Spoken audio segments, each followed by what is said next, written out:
Okay, अब next topic start करते हैं, that is vector addition.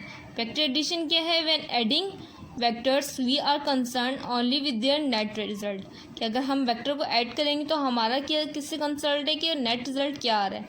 For displacement vector we are concern with the magnitude and the direction of our net displacement from the starting position. A single vector whose effect is the same as the combined effect of the given vector called the resultant vector और addition vector। कि addition vector हो resultant vector हो, बात एक ही है।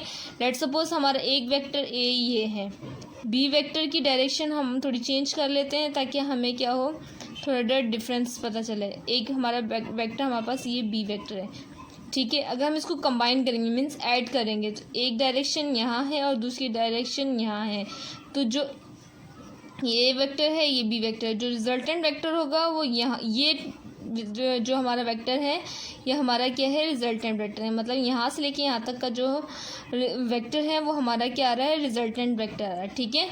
तो ये are capital R से शो करते हैं, तो कैपिटल आर क्या है, ए प्लस बी। मतलब ए वेक्टर को और बी वेक्टर को अगर हम जमा कर दें तो जो फाइनल वेक्टर आ रहा है वो हमारा क्या आ रहा है, रिजल्टेंट वेक्टर आ रहा है, ठीक है। तो इस तरह हम लोग क्या करते हैं, वेक्टर को ऐड करते हैं, एडिशन वेक्टर कहलाते हैं, ठीक है।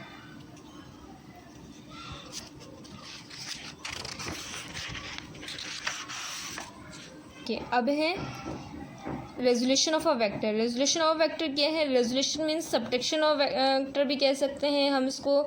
जिस तरह एडिशन वेक्टर, ये रिजल्टेंट वेक्टर में क्या होता है, दो वेक्टर कंबाइन होकर एक वेक्टर बना रहे थे, ठीक है, जो एडिशन वेक्टर था। और रेजोल्यूशन के अपोजिट है, एक बड़ा वेक्टर क्या होगा, दो वेक्टरों में टूट जाएगा। The process of splitting a vector into its component is called resolution of a vector. के बड़े जो वेक्टर हैं वो क्या हो जाए, कंपोनेंट्स में क्या हो जाए, टूट जाए, उसको हम क्या बोलते हैं, रेजोल्यूशन ऑफ अ वेक्टर, ठीक है। ये एडिशन वेक्टर का क्या है, ये अपोजिट है। Composition of a vector by rectangular components. अब हम ये पढ़ रहे हैं, ठीक है। If the rectangular components of a vector are given, the magnitude and the direction of the vector can be obtained. कि अगर हमें कोई वेक्टर गिवन हो रेक्टेंगुलर कंपोनेंट्स का, तो हमें उसके मैग्नीट्यूड और उसकी डायरेक्शन भी पता चल जाएगी, ये ऑब्टेन कर सकते हैं। Such a vector can be completely specified by its two rectangular components. के इस तरह का वेक्टर क्या होगा, दो रेक्टेंगुलर कंपोनेंट्स में हम उसको कह सकते हैं, ठीक है। Consider rectangular components F of X F of Y. दो हमारे हैं, एक क्या है एफ ऑफ एक्स है और एक है एफ ऑफ वाई। कंसीडर हम कर रहे हैं तो एफ ऑफ वाई का जो सामने वाला भी F of Y F of X के हम लोग सामने लेंगे, ये भी हमारा एफ ऑफ एक्स कहलाएगा, ठीक है। इमेजिनेशन है या फिर हम कह सकते हैं कि पैरेलल जो हैं वो उसी हिसाब से ही वो रहते हैं। जैसा ये एफ ऑफ एक्स इसके पैरेलल ये है और इसका पैरेलल क्या है, ये है, तो जो ये होगा वो ये है, जो ये है वो ये है, ठीक है। Consider rectangular components f of x, f of y, which are represented by the direction line segment OA and OB respectively। OA OB की डायरेक्शन बता रही है, ठीक है। बोथ मैग्नीट्यूड एंड डायरेक्शन, दोनों की क्या है, मैग्नीट्यूड भी है और डायरेक्शन भी है, कि इसकी डायरेक्शन इस तरह है और इसकी डायरेक्शन इस तरह है, ठीक है। Adding this two components bye head and tail rule, कि हम इसको क्या कर रहे हैं, ऐड कर रहे हैं by head and tail rule, ठीक है। अब इसको हम ऐड करेंगे O A and O B both magnitude and direction. Adding this two component by head and tail rule, it can be seen from figure number 5.11 that the direction line segment O C, that is O C, जो resultant निकल रहा है दरमियान से, वो क्या represent कर रहा है, magnitude and the direction of F. के ये क्या है, एफ क्या है, रिजल्टेंट है इसका, जो क्या कर रहा है, मैग्नीट्यूड भी है और उसकी डायरेक्शन भी, मीन्स ये खुद भी क्या है, एक वेक्टर क्वांटिटी है। टू ड्राइव दिस एक्सप्रेशन, इसको ड्राइव करने के लिए, for the magnitude and the direction of F in term of magnitude of the rectangular components F of x, क्या है, एक एफ ऑफ एक्स है, एक एफ ऑफ वाई है, ये एफ ऑफ एक्स और एफ ऑफ वाई, ये वाली इनकी बात कर रहे हैं, ठीक है। Consider the right angle triangle O A C. देखो ये टर्म तो बन रही थी ना, ये ओ ओरिजिन है, ठीक है, ये ए है। सी, मतलब एक हमारा ट्राइंगल यहाँ बन रहा है और एक हमारा ट्राइंगल यहाँ बन रहा है, ऐसा ही है। तो इसी डॉट डॉट लाइन इसकी पैरेलल डाल दिए, ठीक है।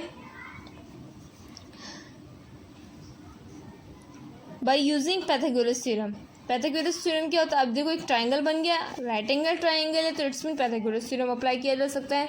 पाइथागोरस थ्योरम होता है क्या है? हाइपोटेन्यूज का स्क्वायर इक्वल टू बेस का स्क्वायर प्लस परपेंडिकुलर का स्क्वायर। कि अगर हम बेस का और परपेंडिकुलर का स्क्वायर करें तो क्या होगा? हाइपोथेसिस के स्क्वायर के इक्वल होगा। ये पाइथागोरस थ्योरम हमें बताता है। तो अकॉर्डिंग टू पाइथागोरस थ्योरम ओ सी, मतलब ये ओ सी है ना हमारा हाइपोथेसिस, ये हाइपोथेसिस कहलाती है। अभी हम फिलहाल ये कंसिडर किए हुए हैं, ठीक है, पूरी फिगर नहीं कंसिडर कर रहे अभी। ये ओ है, ये सी है और ये क्या है? हमारा ए है। अभी हम क्या कह रहे हैं कि ओ सी का स्क्वायर, ओ सी का whole square equal to base, O A हमारी बेस है, ओ ए का स्क्वायर प्लस परपेंडिकुलर क्या है हमारी? ए और सी, ए सी का स्क्वायर। तो यहाँ ये काम किया हुआ है, सही है। ओ सी खुद किसके इक्वल है? कैपिटल एफ के इक्वल है, तो कैपिटल एफ आ जाएगा। स्क्वायर था, देखो कैपिटल एफ आ जाएगा यहाँ, ठीक है। उसका स्क्वायर था तो स्क्वायर आ गया, इक्वल टू ओ ए हमारा क्या है? ओ ए हमारा क्या? एफ ऑफ एक्स का स्क्वायर प्लस ये क्या है हमारा? ए सी क्या है? एफ ऑफ वाई का स्क्वायर। ब्रैकेट ना भी लगाए तो कोई मसला नहीं है, ठीक है। एफ निकालना है तो taking root both side, root square और रूट ये कैंसिल हो जाएगा यहाँ से और ये रूट आ जाएगा। तो इट्स मीन हमारा क्या हो गया? एफ ऑफ एक्स का square plus F of Y का स्क्वायर खुद किसके इक्वल है? एफ इसके इक्वल आ गया, ठीक है। The direction of F is determined by finding the angle theta which the vector f make with the x-axis. In the right angle triangle OAC we have this. Right angle triangle के हिसाब से अगर हम tangent angle निकालना चाह रहे हैं तो क्या होगा? देखो, टर्न परमानेंटली ब्लैक, यही होता है ना इसका। ये बेस हो गया, ये परपेंडिकुलर है। परपेंडिकुलर साइड हमारी क्या है?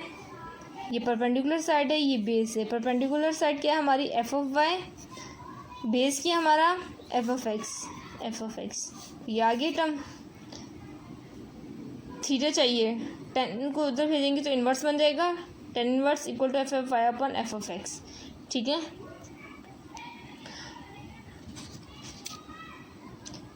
तो इस तरह thus the equation 5.3 and 5.4 completely determine the f in terms of its two rectangular component, ठीक है। इस तरह हम क्या करेंगे? दो रेक्टेंगुलर कंपोनेंट्स के हिसाब से f को फाइंड आउट करने के लिए इनकी हेल्प आउट लेंगे, ठीक है। आई होप आपको चैप्टर नंबर 5 समझ आया होगा। यहाँ हमारा चैप्टर नंबर 5 कंप्लीट हो गया है।